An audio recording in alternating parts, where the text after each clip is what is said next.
A powerful magnitude 7.7 earthquake has killed at least 53 people and displaced around 5,000 on Indonesia's Flores island. The quake struck early Saturday near Ende in eastern Nusa Tenggara province, damaging more than 1,300 homes, schools, and health facilities. Footage from Momere showed families sheltering in large emergency tents, with officials reporting nearly 1,500 evacuees in one part of the city alone. Residents record fleeing to higher ground, traumatized by memories of the deadly 1992 quake. Hundreds of aftershocks have rattled the region, hampering rescue efforts as shortages persist in shelters. Authorities are distributing emergency supplies and may declare an emergency to unlock additional resources. Colombians living in Barcelona have mobilized to collect humanitarian aid for communities devastated by the August 10 earthquake in western Colombia. Diaspora members packed boxes with blankets, medical supplies, and essentials at a collection point. Organizers say a container and aircraft will transport donations from Valencia to Buenaventura before distribution across the country. Protesters described the effort as a way to overcome helplessness from afar, with many saying relatives were affected. The 7.4 magnitude quake killed around 290 people, left more than 140 missing, and injured over 4,200, while hundreds of aftershocks complicated rescue operations in cities like Cali and Pereira. The Colombian Navy has seized more than 2.3 tons of cocaine hydrochloride in the South Pacific, arresting 3 nationals in an operation near Buenaventura. Images from the Colombian Army showed a go-faster craft used to transport the drugs, detected by naval intelligence with support from the U.S. Southern Command. Officials said the vessel capsized during the procedure due to overloading and rough sea conditions. The crew and the 2,363 kilograms of cocaine were handed over to authorities for investigation. Commander Andres Felipe Henao described the bust as a heavy blow to drug trafficking, stressing Colombia's commitment to countering illicit activities in Pacific waters. Protesters marched through central Kiev on Sunday demanding dialogue with the government, greater accountability, and the reinstatement of former Defense Minister Mikhailo Fedorov. Crowds carrying Ukrainian and EU flags gathered beneath the Arch of Freedom before marching to Ivan Franco Square, chanting, "We stood, we stand, and we still stand." Signs read, "Bring back Fedorov and hear the people." Demonstrators accused the government of ignoring calls for transparency and reform. Fedorov's dismissal in mid-July sparked rallies across Ukraine, with supporters crediting him for advancing military technology, drone development, and procurement reform. President Volodymyr Zelensky later offered him a deputy prime minister role for military innovation, but Fedorov rejected it, insisting only the defense ministry's powers would allow him to continue his reforms. U.S. envoy Jared Kushner met Hamas leader Khalil al-Hayya in Egypt on Sunday as mediators pushed to break the deadlock over the second phase of the Gaza peace plan. The talks, joined by Board of Peace official Nikolai Mladenov, former UK Prime Minister Tony Blair, and regional mediators, reportedly approved the roadmap for disarmament and Israeli withdrawal, with drafting of an implementation timetable set to begin. Hamas reiterated its commitment to the ceasefire's first phase, accusing Israel of failing to meet obligations due to continued military action. Israeli Prime Minister Benjamin Netanyahu has rejected the proposal, insisting withdrawal cannot happen until Hamas fully disarms. The UAE, Qatar, Jordan, Turkey, Saudi Arabia, and others criticized Israel's stance. Kushner also met Egyptian President Abdel Fattah al-Sisi in Al Alamein, stressing the need for all sides to honor commitments under the Sharm el-Sheikh ceasefire.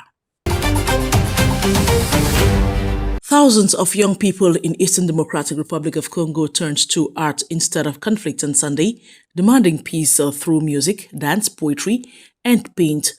At Bukavu's Athene di Banda, the first Tungane Pamoja festival, meaning Let's Unite in Swahili, brought together more than 5,000 participants from Goma and Bukavu, both under M23 rebel control. Organizers said the message was clear: youth want peace and social cohesion. Performers danced and painted to highlight the toll of violence, while organizer Claudine Biamungu urged fighters to listen to the voice of the youth. The festival unfolded against the backdrop of ongoing conflict in North and South Kivu, where the UN says M23 continues to hold territory despite ceasefire commitments. Russian Foreign Minister Sergei Lavrov welcomed Thai Deputy Prime Minister and Foreign Minister Sihasak Phuangketkeow to Moscow on August 14, reaffirming Thailand as Russia's oldest partner in Southeast Asia. Lavrov praised the country's cooperation in trade, investment and humanitarian ties, noting their close coordination on Asia-Pacific issues. He highlighted the new 3-year consultation plan signed between the foreign ministries, saying it would add structure and dynamism to relations. The talks also looked ahead to early next year when Russia and Thailand will mark 130 years of diplomatic relations. Lavrov said preparations should ensure the milestone is celebrated in a fitting way. North Korean leader Kim Jong-un has reaffirmed deepening ties with Russia in a message to President Vladimir Putin as Pyongyang marked the anniversary of independence from Japan's colonial rule. Kim praised the history of common struggle for justice and expressed hope for future cooperation. Putin, in his own message, highlighted the bond forged when Soviet soldiers fought Japan in World War II. The Russian ship Pallada also docked at Wonsan for a goodwill visit tied to the celebrations. The anniversary came as South Korean President Lee Jae-myung urged a dialogue with Pyongyang to replace the Korean War armistice with a peace regime and curb nuclear threats, overtures the North has rejected. Meanwhile, tensions rose after Putin's recent visit to an island of Hokkaido claimed by Japan. Direct flights between Damascus and Moscow have resumed after nearly 2 years, with a Syrian Airlines aircraft landing at Damascus International Airport on Sunday. Footage showed passengers greeted with flowers as officials marked the occasion. The route, suspended since December 2024, will operate weekly with Airbus A320s, with plans to expand to Aleppo and Latakia once renovations are complete.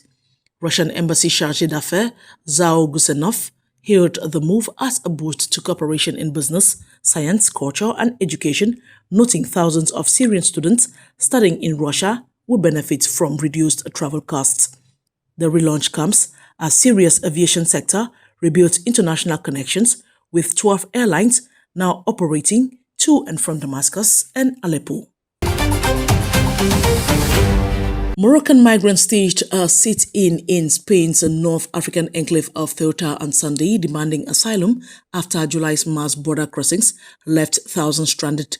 Protesters waved Spanish flags and chanted, "We need asylum." Demonstrators accused authorities of denying Moroccans protection while granting it to other African nationals. One migrant said, "We protest without food or water. We want the previous asylum system to return." Judicial associations insist claims must be considered individually, warning against blanket refusals. Ceuta's president, backed by the Conservative People's Party, has called for migrants without legal status to be returned to Morocco. Spain estimates around 80,000 people entered Ceuta during the July surge, with thousands still in the enclave. Officials say at least 83 people died during the crossings. Iran is pressing brakes to establish a dedicated financial corridor linking national payment systems and expanding the use of local currencies. Central Bank Governor Abdul Nasser Hemati raised the plan at financial meetings in Jaipur, India, early last week, with officials saying it would cut transaction costs and reduce reliance on dollar-based systems like SWIFT. Hossein Kashari of Iran Central Bank described cross-border payment integration as the backbone of the proposal, pointing to existing arrangements with Russia and China. He said demand for local currency settlement extends across the bloc, citing the Asian Clearing Union as a model. The initiative focuses on connecting national banking systems rather than creating a single BRICS currency, aiming to limit the reach of Western sanctions and accelerate a shift toward a multipolar financial order.